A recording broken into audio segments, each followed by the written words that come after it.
Olá, sejam bem-vindos à resolução da prova do TJ do Acre, relativo ao cargo de técnico jurídico na modalidade de agente de polícia judicial, técnico em segurança do trabalho e técnico judiciário. É feito pela CS-UFG, foi no ano de 2024, também atualizado, e do TJ, então bem interessante para você treinar, que é um cargo muito bom, um cargo com um salário também elevado.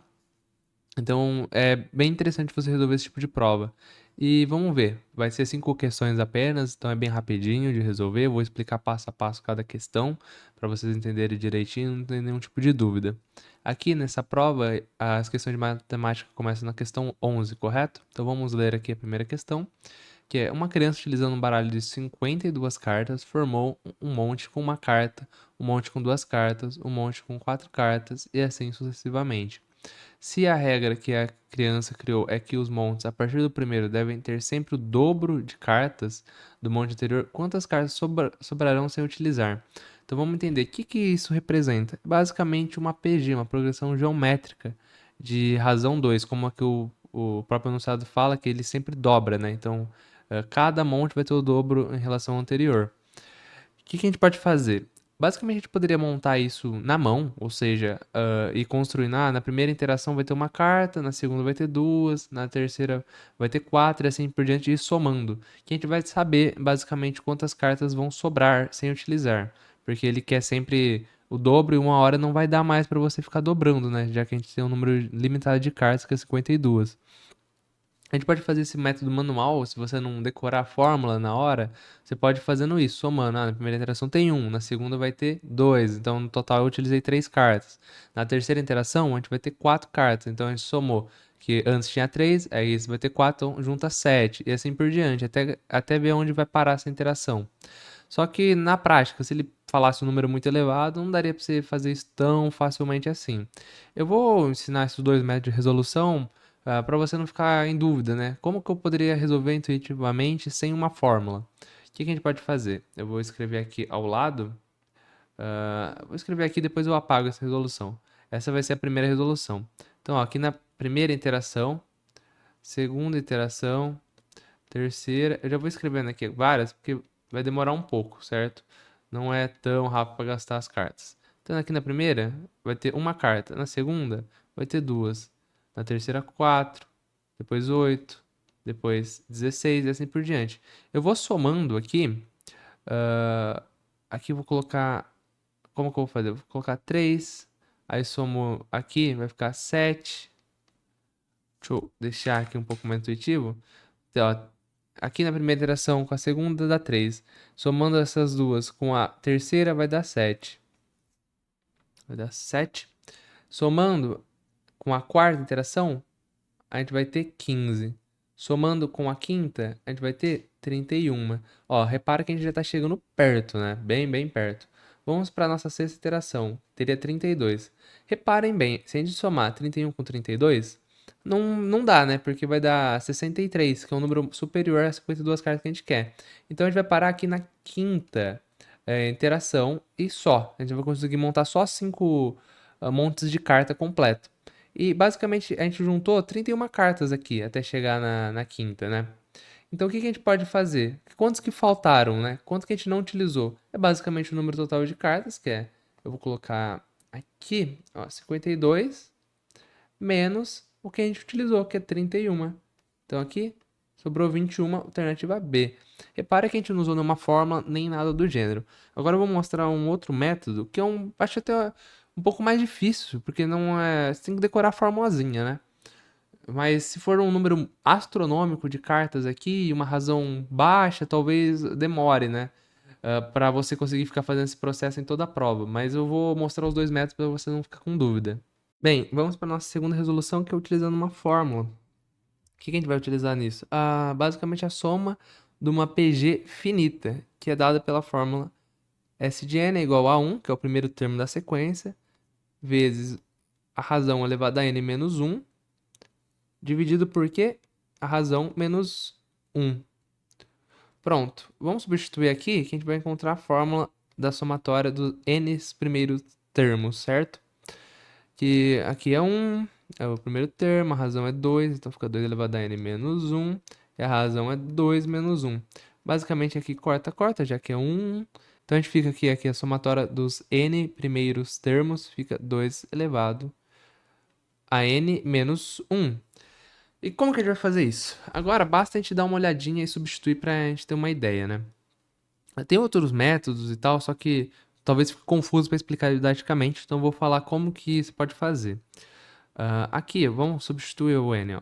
Se o n for igual a 5, 2 elevado a 5 é 32. Então, o valor de Sn, deixa eu colocar aqui 2 pontos, o Sn vai ser 31, correto? Se for n igual a 6, n igual a 6, 2 elevado a 6 fica 64, menos 1, o Sn fica 63. Repara que se a gente colocar o n igual a 6, ou seja, fazer 6 montes, a gente vai precisar de 63 cartas, o que a gente não tem, né? A gente tem um valor inferior. Então, o número máximo de montes que a gente pode fazer é 5, utilizando 31 cartas, correto? Então, quanto que a gente vai sobrar, né? Se a gente utilizou 31. 52 menos 31, sobra 21. E só isso, basicamente isso. Mas perceba que a gente tem dois métodos de resolução diferentes, um utilizando fórmula, outro não, só que na síntese são a mesma coisa, entendeu? Então, aí você escolhe qual que você acha melhor ou não. Eu recomendo sempre utilizar fórmula de forma geral, por quê? Porque você vai conseguir resolver outros tipos de exercício que não sejam esse. Mas aí fica a seu cargo, né? Então vamos aqui para a questão 12 agora. Ele fala: em uma loja, os vendedores recebem um salário fixo de R$ 1.500, acrescido de uma comissão de 7% referente ao quê? Ao valor total do que vendem no mês. Qual será o valor recebido por um funcionário que vendeu R$ 9.000 por mês, né? No mês, quer dizer. Então vamos lá. A gente já tem esse valor fixo que ele sempre ganha, independente de qualquer coisa. Então a gente tem que calcular o valor a mais que ele ganhou esse mês, relativo à comissão, que basicamente é os R$ 9.000, que a gente quer só 7%. 7% é o quê? 7 dividido por 100. A gente corta aqui, corta aqui. Então é 90 vezes 7. A gente sabe que 9 vezes 7 é 63. Então ele vai ganhar R$ 630 de comissão. Então qual que é o valor total? Total, basicamente, é o salário fixo de 1.500 mais R$ 6.300. Que fazendo as contas aqui, a gente vai ter R$ 2.030. Logo, alternativa C. E daqui não tem nem muito segredo, não. É mais treinar, você fazer exercícios similares que você vai matar de letra, correto? Então vamos para a próxima. Então vamos agora para a questão 13, que é de juros compostos. Basicamente ele fala: os juros adquiridos ao investir-se um capital de R$ 10.000 a juros compostos, que já fala no próprio enunciado, né? De 9% ao ano durante o período de 24 meses serão de aproximadamente. O que a gente vai fazer? Basicamente utilizar a fórmula, que o que fala? Que o montante é igual ao capital inicial vezes 1 mais a taxa elevado a t. O que a gente tem que se atentar nesse tipo de exercício? A taxa e o tempo tem que ser proporcional. Se você aqui está falando 9% ao ano, o período tem que estar em anos. Você fala, a porcentagem em relação ao mês, então o tempo tem que estar em meses e assim por diante. Então o que a gente vai fazer? A gente vai colocar o tempo em anos. 24 meses correspondem a 2 anos. Então o t aqui não é 24, é 2. Toma cuidado com isso. Tem que ter na mesma unidade de medida, né? Se aqui é ano, se aqui é mês. Tem que escolher um. No caso, eu vou converter para ano que fica mais fácil. Então, o capital inicial vai ser 10.000. Aqui, 1 mais a nossa queridíssima taxa, que é 9% ao ano. Como está em porcentagem, a gente tem que converter. Converter de porcentagem aqui para poder fazer a conta, né? E o tempo ao quadrado. Pronto. Então, aqui continua 10.000 e 1,09 ao quadrado. Eu não vou fazer essa conta aqui, porque é questão de espaço mesmo, tá? Mas você faz aí em casa, que eu acho que não vai ter problema. Que vai ficar 1,1881. Logo, nosso montante final fica em R$ 11.881. Mas repare, a gente não quer o montante final, a gente quer quanto que a gente ganhou de juros. Para saber quanto a gente ganhou de juros, os juros vai ser o montante final menos o capital inicial. Então vai ser esse 11.881 menos os 10.000 iniciais, que a gente obtém então que nosso antigo de juros R$ 1.881, correto? Aqui ele pede aproximadamente, então o mais próximo dos valores é 1.900. Alternativa D. Então vamos para a próxima questão agora. Vamos para a penúltima questão da prova de matemática. Ele fala: vale a pena abastecer seu carro com etanol se o preço deste for no máximo 70% do preço da gasolina. Se o preço do litro da gasolina é R$ 6,50, será mais vantajoso abastecer com etanol se o preço por litro for no máximo. Daqui é uma questão bem rápida, tá, gente? Tem gente até que sabe disso, na verdade, já por intuição, porque eu ouvi alguém falar. Intuição não, né? Perdão, porque alguém falou. E basicamente como funciona?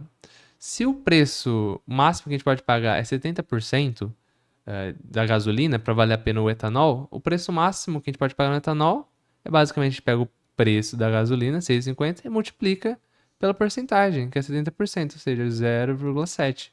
Então basta a gente fazer aqui nossa multiplicação. Aqui 35, 5, sobe 3. Aqui 42. Então 45, 0, 0, 5, 5, 4, duas vírgulas. O preço máximo que a gente pode pagar no nosso etanol para valer a pena com esse preço da gasolina é 4,55, alternativa A. Bem rapidinho, certo? Vamos para a última questão agora, questão 15, que fala: uma empresa recebeu nas 7 primeiras semanas de 2024 os seguintes totais de reclamações dos seus clientes. Aqui tem o nosso gráfico, que tem o número de reclamações para cada semana. Com base nos dados apresentados na tabela, o número mediano de reclamações recebidas nas 7 primeiras semanas por essa empresa é de... Repara bem, ele não quer a média, ele pergunta o número mediano, de mediana vem. Coisas completamente diferentes. O que vai ser a mediana? A gente tem que ordenar esses dados aqui, do menor para o maior, no caso, né? Então vamos lá, o menor é a semana 4, então 161. Aí depois vem o 180. Aí depois o 197, o 200, o 220, o 224 e, por fim, o 278. A mediana, ele vai pegar um meio disso daqui, dessa quantidade de número. Claro que aqui fica fácil de ver que é o 200, mas de forma geral, para você não errar, o que você vai fazendo? Vai cortando. Corta no começo, um no final. Um no começo, um no final. Um no começo, um no final. Então, qual que é a mediana nesse caso? O 200. Aí você pode se perguntar, tá, e se sobrar dois números? Aí você tira a média. Ou seja, você soma os dois números do meio que sobraram e divide por 2. Nesse caso aqui, como é só um, não faz muito sentido fazer isso, né? Então, é o 200, letra B. E daqui tem que ficar atento só para não confundir média e mediana. E é isso, espero que vocês tenham entendido a resolução da prova. Se foi útil esse vídeo para vocês, por favor, deixa um like aí, um comentário para motivar a gente a fazer mais vídeos. E basicamente é isso. Espero que tenham entendido corretamente os exercícios e até a próxima.